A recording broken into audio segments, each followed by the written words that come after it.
Monday Night Talk continues all week long. Go to 959watd.com/Monday Night Talk and keep in touch on Facebook and Twitter. And now, more Monday Night Talk with your host, Kevin Tocci. And good evening. Of course, I'm not Kevin Tocci. I'm Christine James, but it is Monday Night Talk.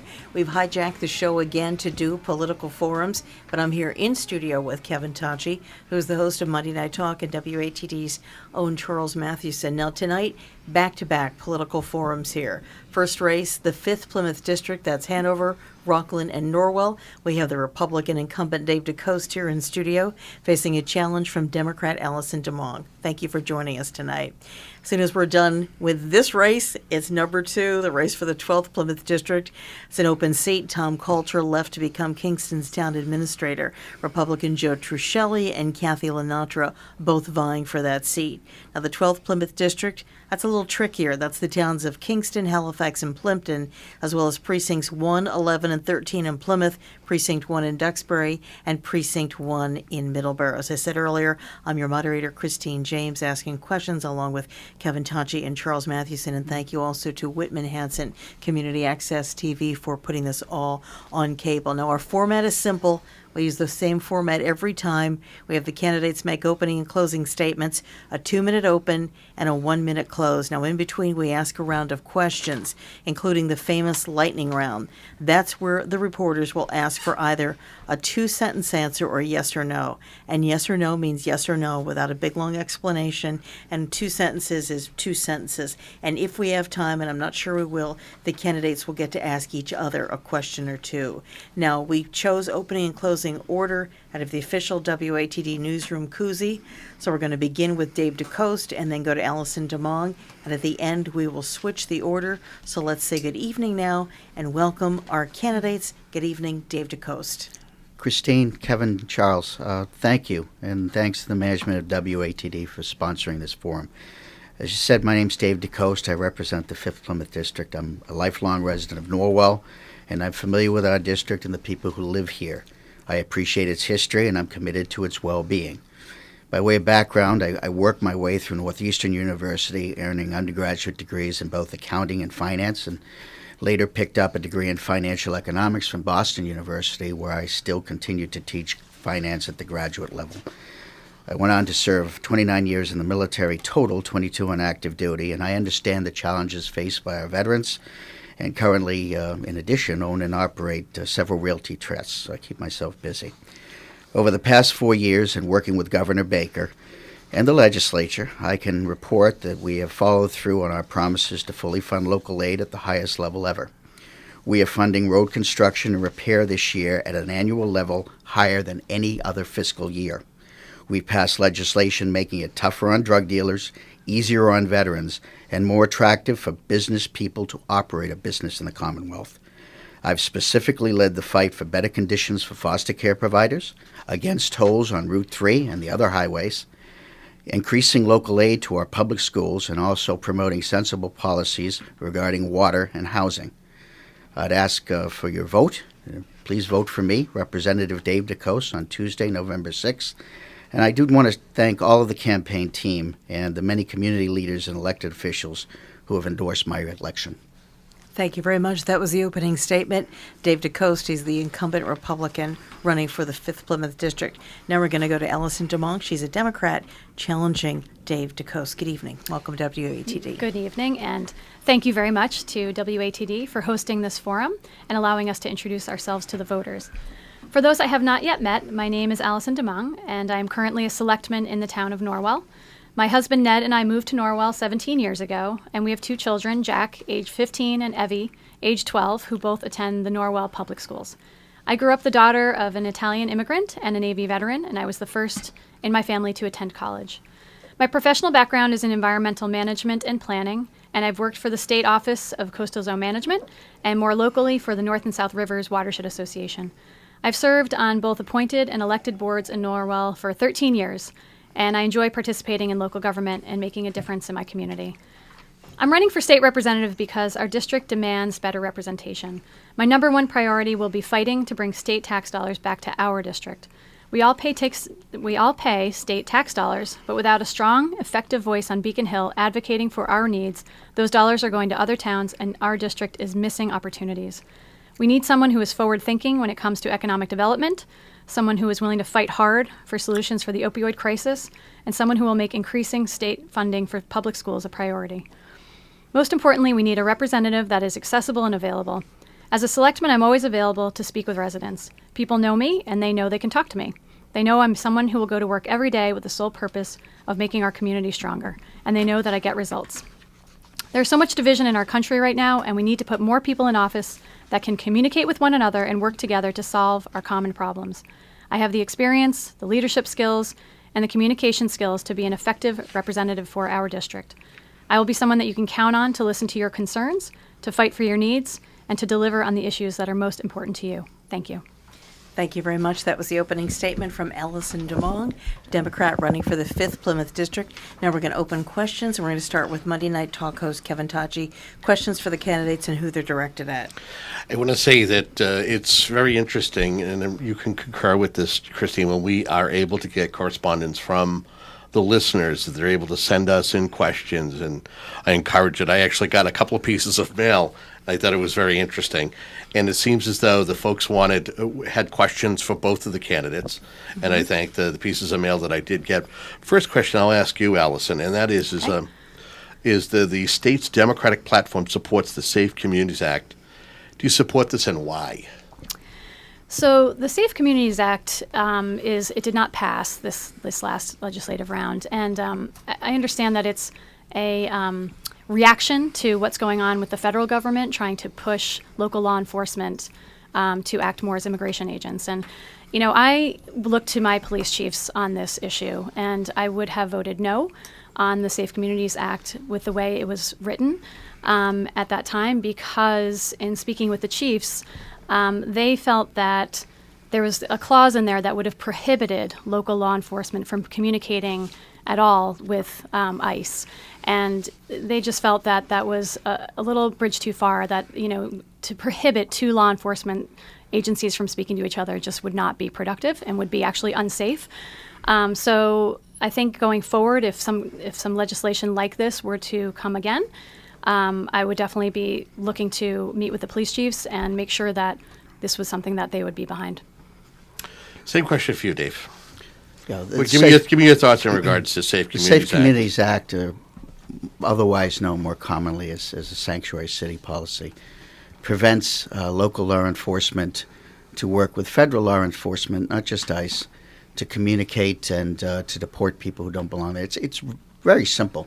Are we more or less safe with rapists remaining in the community? Are we more or less safe with drug dealers remaining in the community? Are we more or less safe with child molesters remaining in the community?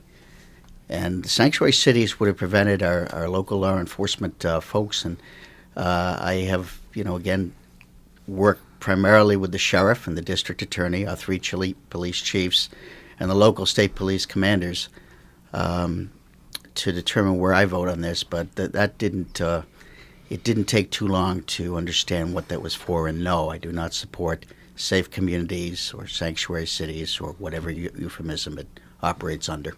Thank you. Mm-hmm. Okay, now, same question for the candidate, different question rather. Questions for the candidate, so Charles Mathewson. There's a controversial affordable housing project in Norwell, 40 River Street. It's innovative in terms of statewide, but it's created some controversy in town. I have two questions for you. First, do you support the River Street 40B project, Alison? Absolutely. I 100% support it. Why? This project is unique, and it's a first of its kind in Norwell. Honestly, I don't know why it's controversial. I think that town meeting overwhelmingly supported this location, this old police station, to become affordable housing for seniors, local preference for Norwell seniors and veterans. It's been complicated, and it's taken some time to get off the ground, but the state has actually put in $2.6 million into this project, and that's, it's going to be a success. It was originally going to be 14 units of affordable housing. It now will be 18 units. So, we're talking about a real need in our town. There's over 60 people on the waiting list for these units. I mean, there is a real need. Norwell is lacking in housing diversity and lacking for options for seniors. So I think that this will be a win. It's taken a little longer than we had hoped, but in the end, I think with all of the state money that we're getting to help fund the project and the fact we're getting more units, I think it'll be a great project. Dave DeCoste, what do you think about 40 River Street? Charles, that's a Norwell-specific question, so let me answer it specifically and then a little more generally about affordable housing, if that's okay. I'm going to ask you about affordable housing. It's Okay, the second part. all right. No, I would not have voted for it. I think that Jason Brown and Joe Rell were correct in voting against it. They reviewed the financial statements. And Those are Norwell selectmen. Two Norwell selectmen, and I think anyone who reviews the financial statements will see that it is an extraordinarily expensive solution to housing. On a per square foot basis, it looks as though, and again, it is not very specific, but it looks as though the square footage costs are soaring. And the town meeting that managed that was told that they would get a $50,000 to $70,000 return on taxation, $40,000 return, and they're getting nothing. As a matter of fact, the way it's worked is that we will be paying our own pilot in lieu of taxes. So no, I would not have supported that. Okay, so let's continue, Dave, on a subject that I know is dear to you. Yeah. Affordable housing in Massachusetts is controlled by a statute referred to as 40B. Do you think it needs revision? Yeah, let me, by the way, if I could, regarding a terrific housing project in the district that's going, I would invite anyone to look at the projects in the Kennedy Building in Hanover at Cardinal Cushing Center, and that's the way it should be done, and that's a good job. More specifically on 40B, when you say affordable housing, let's get a good handle on affordable. First of all, when Chapter 40B under the law counts affordable, they don't take into account the two most least expensive types of affordable housing on a square footage basis.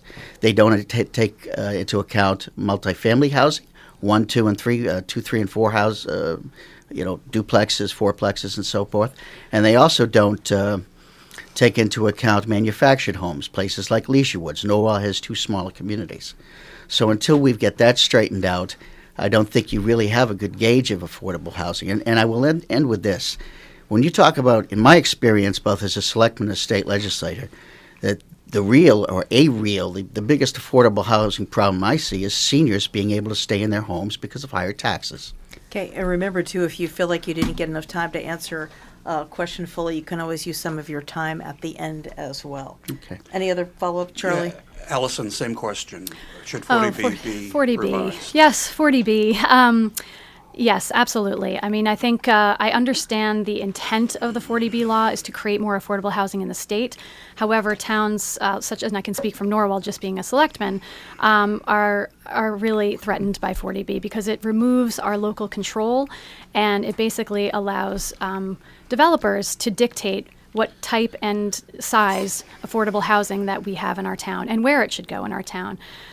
So it definitely needs to be revised. I do think there is a need for affordable housing, definitely, but 40B is detrimental to suburban communities. Thank you, both. Okay, Kevin, I want to go back to you again. I'm just dealing with something else right now. Absolutely. Well, this will start with you, Dave. You said that you wouldn't accept the pay raise that passed at the start of the legislative session. Did you accept it? And if you didn't, what did you do with those funds? I donated everything. As a matter of fact, not only did I donate my pay raise, but I donated a fair amount of my office expenses to organizations within the district. All 5 veterans organizations, a number of parent-teachers organizations, the Friendship Home, Cardinal Cushing Centers, all 3 libraries, Friends of the Libraries, and all 3 towns. So I donated it, and hopefully once you folks are done looking at my records, I'll be able to document that the media's covered it. Why would you do that? Would you not feel that you earned the raise, or do you feel as though it's not something that you should accept as someone who's elected to office? Well, I ran as a condition, no pay raise, no pension. So I believe I am the only person among 200 in the upper and lower house that does not participate in the pension plan and also did not keep the pay raise. That pay raise was provided not only extraordinarily high raises, but also set up many people within the legislature, and to be fair, from both parties, okay, with enormous pension increases. I'll give you briefly, the average person, if they work Social Security and contribute the highest that they can over the course of a lifetime, can expect just under $28,000 a year. With those pay raises, there are some legislatures who, with 3 more years of work, will see their annual pensions increase over $30,000. That's disgraceful. I'll ask you, and knowing that you, again, looking to be elected, would you have given back pay raises and done something like that? It's hard for me to say, not being in that position. Right. I will say that having been a professional volunteer who has not been paid for 13 years, if I win, I would quite like to receive a paycheck for all of the work I do as a public servant. It could be nice. I've, over my 13 years, I've actually paid quite a lot of money in babysitters and, so that I could volunteer my time for the town. So I have no idea. It's hard for me to say at this point. I do think that it is hard work. I don't think, I commend Representative DeCoste if he felt that he wanted to do that, but I don't fault people for getting paid for doing a job well done. I think I would ask you a follow-up, knowing that you're both, I believe, predominantly from Norwell, correct? Yes.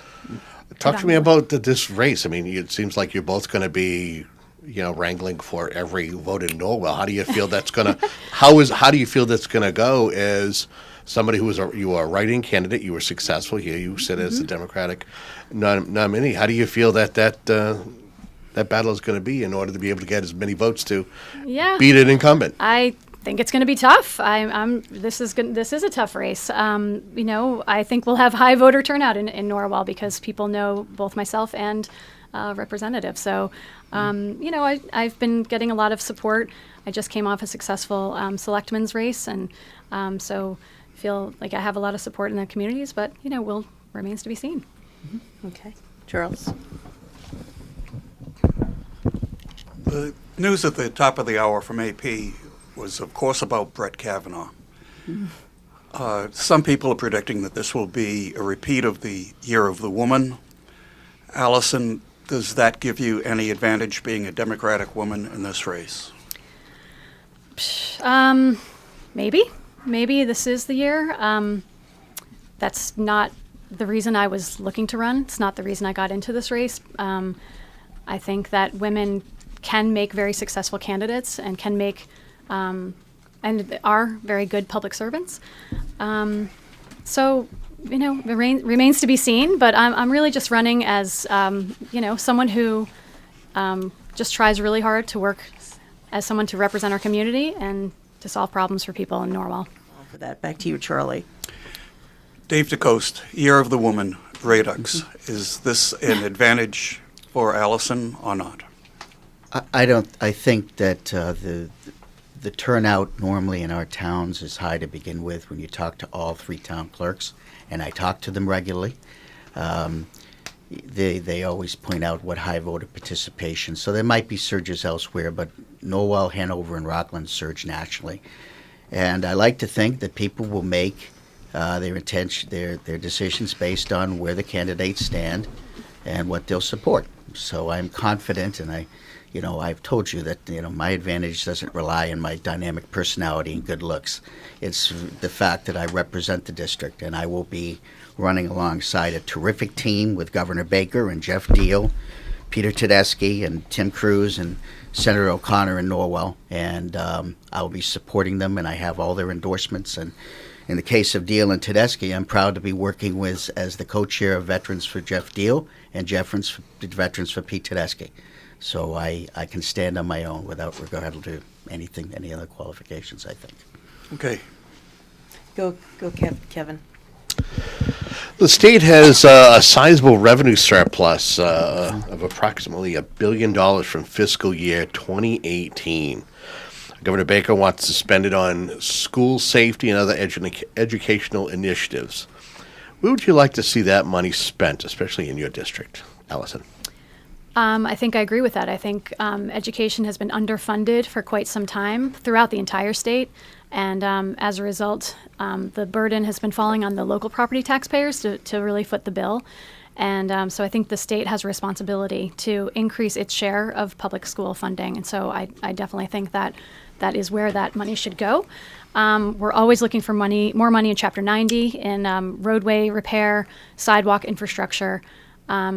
I think those infrastructure projects are always critical and always need more funding. Sorry, I'm getting you. Nope, it's okay. Same question, Dave. Kevin, 4 years ago, I guess if you asked me if I could wave a wand and fix one thing, it would be 40B. Today, I've come around, and 40B is still important, but I think I could tell you that I think if I could change one thing, it would be specifically the special education circuit breaker. I think the funding needs to be fixed, and it needs to be increased greatly.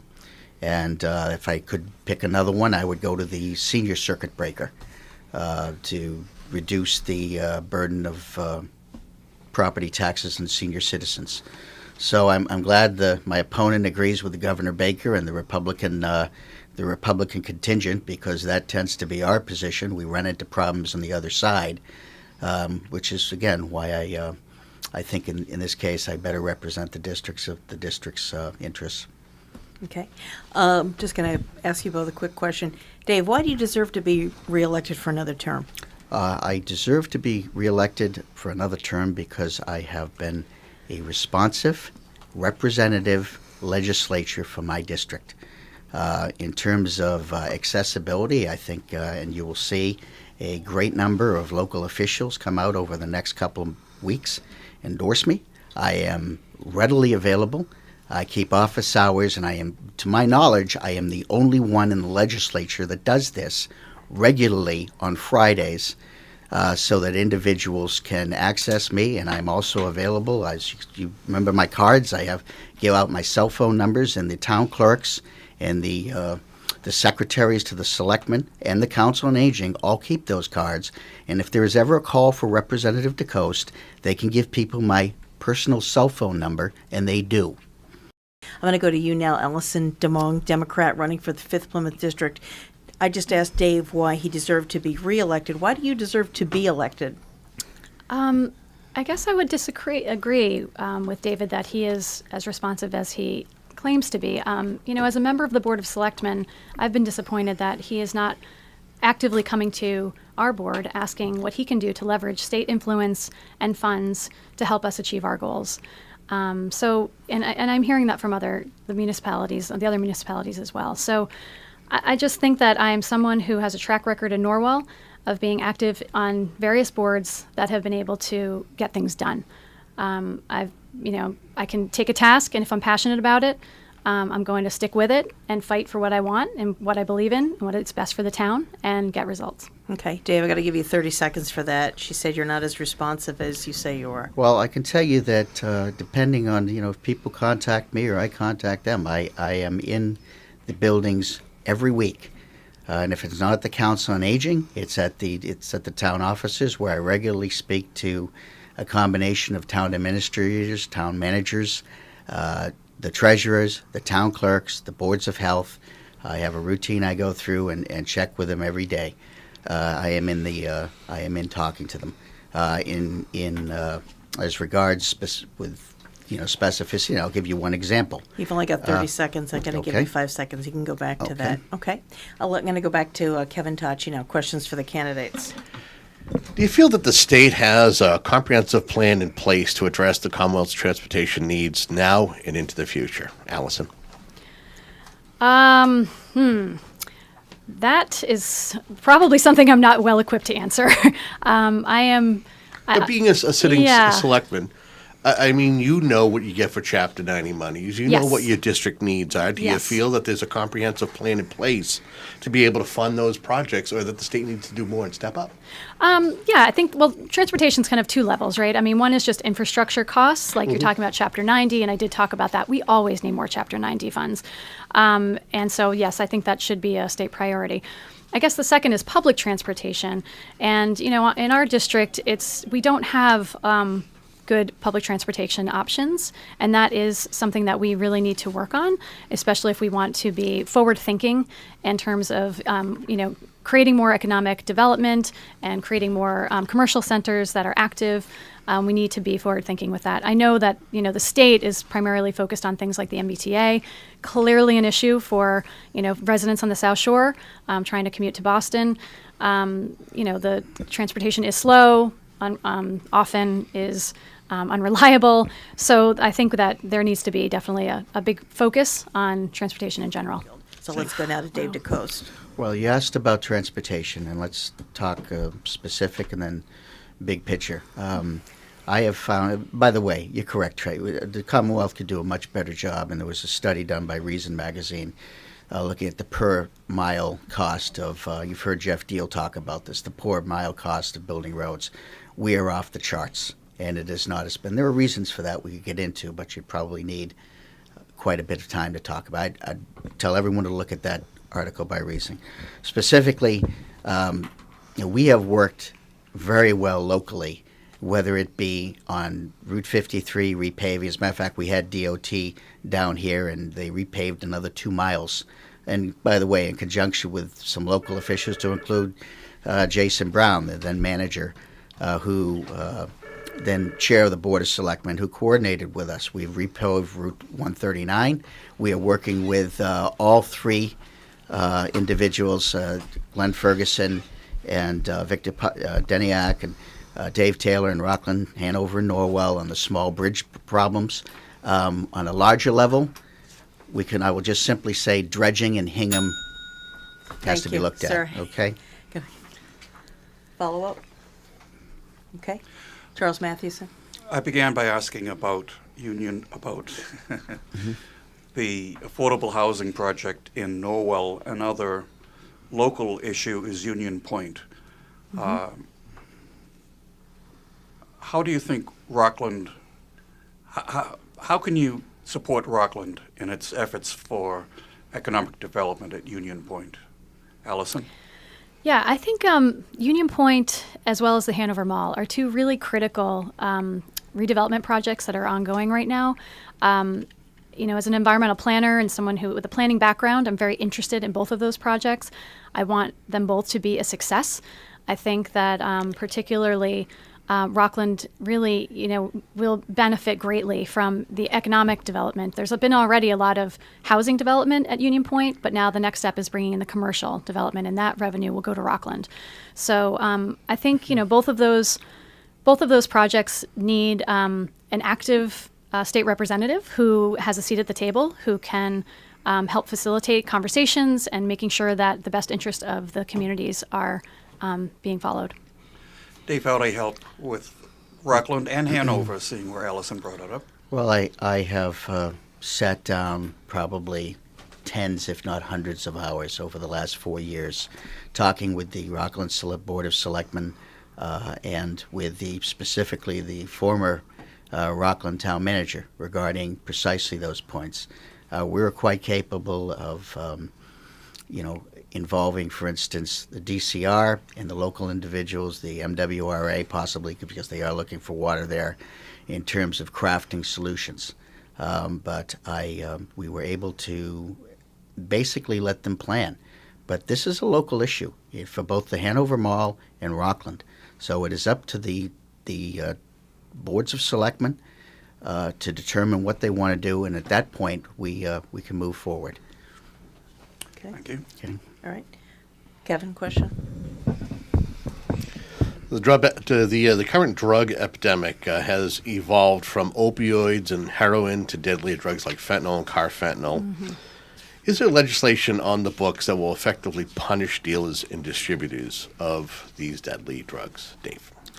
Yeah, there is, all right. And the bottom line is that the federal government, along with the state police and local law enforcement folks, have dramatically upped their games with respect to arrests associated with fentanyl.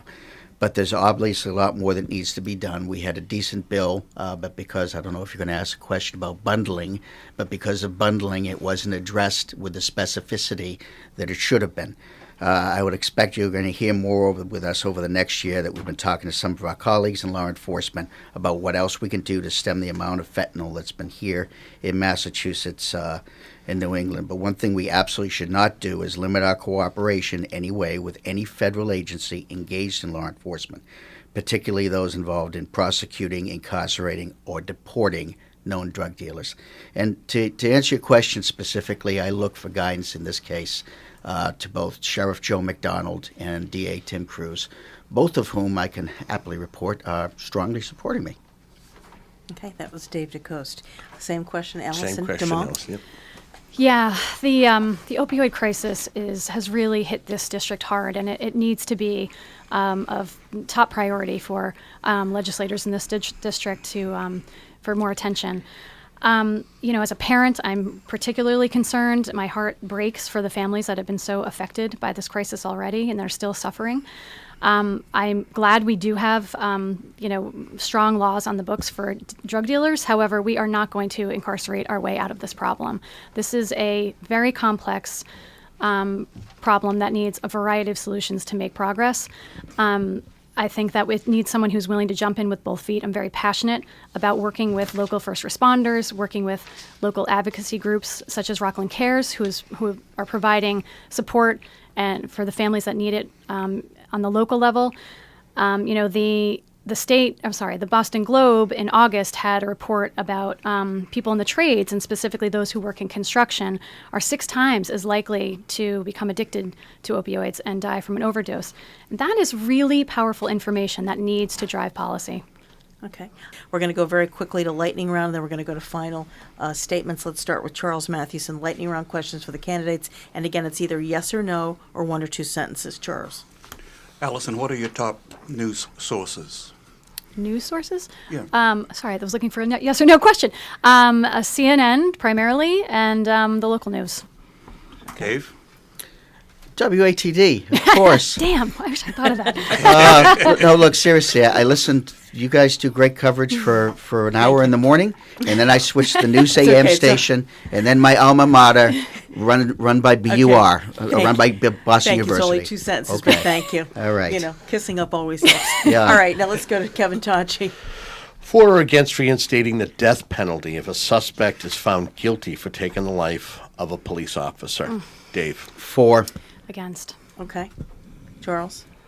I thought you were going to ask your Dan question. I'll ask that really quickly. Plymouth County government, stay or time to go? Why Dave. would you ask a question like that? Thank you for that great Dan Stay. Pilata. Okay. Stay. Okay. Stay. Allison, Stay. stay. All right. What I'm going to do here, I'm going to jump ahead again. You had to give up a little bit of your time tonight, but I want to go to closing statements right now. We're going to switch the order, and that means Allison will give her closing statement, and then we'll go to Dave DeCoste. Allison. Okay. Thank you, WATD, for hosting this forum and for the opportunity to speak to you and the listeners about issues that are important to our district. Voters have a clear choice in this race, and I will be the candidate that puts people before politics. As a selectman, I work with constituents every day to find solutions that make our town stronger.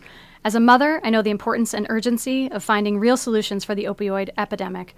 And as a taxpayer, I understand the need to bring tax dollars back to our district instead of being spent in other towns to address their problems and further their goals. I am not running to be a career politician, and I'm not here to push a social agenda. I'm running because I know I can be a stronger representative for the people of this district. I am active and visible in the community, and I'm always available to listen to your concerns. If you reach out to me, you can expect an answer, and you can count on me to get results. I respectfully ask for your vote on November 6th, and I look forward to getting to work on your behalf. Thank you. Thank you very much. That was Alison Demong. Now we're going to go to closing statement with Dave DeCoste. Well, thanks once again to WATD for sponsoring this forum. Tonight, I'm asking the voters of the 5th Plymouth District to continue as your state representative. My focus will continue to be working with education, law enforcement, and public health experts towards innovative solutions to the opioid scourge, to improve the Commonwealth's business climate, and to remain a strong advocate for our public safety personnel. If I'm elected, my focus will be to work with Governor Baker to make the Commonwealth a better place to live, raise a family, and do business. I will continue to be an accessible and involved representative with direct access to Governor Baker. And I appreciate your vote for me Tuesday, November 6th. Thank you. Thank you very much, Dave DeCoste. Again, that's the 5th Plymouth District. Hanover, Norwell, and Rockland. The general election is that first Tuesday in November. I believe that's November 6th. But with tonight's forum, it will be up online probably within hours. And tomorrow morning, you'll hear select cuts from this forum. We'll be covering this race on election night. We appreciate you joining us very much. And remember, get out there and vote. If you don't vote, you don't have a voice.